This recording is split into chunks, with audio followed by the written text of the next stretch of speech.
തത്തയങ്കലം ജനകീയ സമിതിയുടെ നേതൃത്വത്തിൽ തത്തയങ്കലം ഫോറസ്റ്റ് ഓഫീസ് ഉപരോധിച്ചു.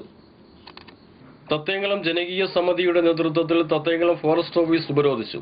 തത്തയങ്കലം കരിമങ്കുന്ന് കാരാപ്പാടം പ്രദേശങ്ങളിൽ ആനകളുടെ ആക്രമണത്തിൽ കർഷകരുടെ കൃഷികൾ നശിപ്പിക്കുകയും മനുഷ്യ ഭീഷണി ഉയർത്തുകയും ചെയ്യുന്ന ആനകളുടെ ആക്രമണത്തിൽ നിന്ന് പ്രദേശവാസികളെ രക്ഷിക്കണമെന്ന് ആവശ്യപ്പെട്ടുകൊണ്ടാണ് പ്രദേശവാസികൾ തത്തയങ്കലം ഫോറസ്റ്റ് ഓഫീസ് ഉപരോധിച്ചത്.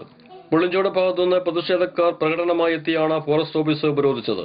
ഫോറസ്റ്റ് ഓഫീസിന് നേരെ പ്രതിഷേധക്കാരുടെ ആക്രമണം ഉണ്ടാകുമെന്ന് കരുതി മണ്ണാർക്കാട് സ്റ്റേഷനിൽ നിന്നും ASI നാരായണൻകുട്ടിയുടെ നേതൃത്വത്തിൽ പോലീസ് നേരത്തെ തന്നെ ഫോറസ്റ്റ് ഓഫീസിന് മുന്നിൽ നിലയുറപ്പിച്ചിരുന്നു. ജനകീയ സമിതി പ്രസിഡന്റ് അഡ്വക്കേറ്റ് ജേക്കബ് സെബാസ്റ്റ്യൻ സ്വാഗതം പറഞ്ഞു. Ward member M. ഹംസ അധ്യക്ഷത വഹിച്ചു. തെങ്കര ഗ്രാമപഞ്ചായത്ത് vice president A. Shoukath Ali ഉദ്ഘാടനം ചെയ്തു. ഇന്ത്യൻ ഭരണഘടനാ ലംഘനമാണ് ഫോറസ്റ്റ് ഡിപ്പാർട്ട്മെന്റ് ചെയ്യുന്നത്.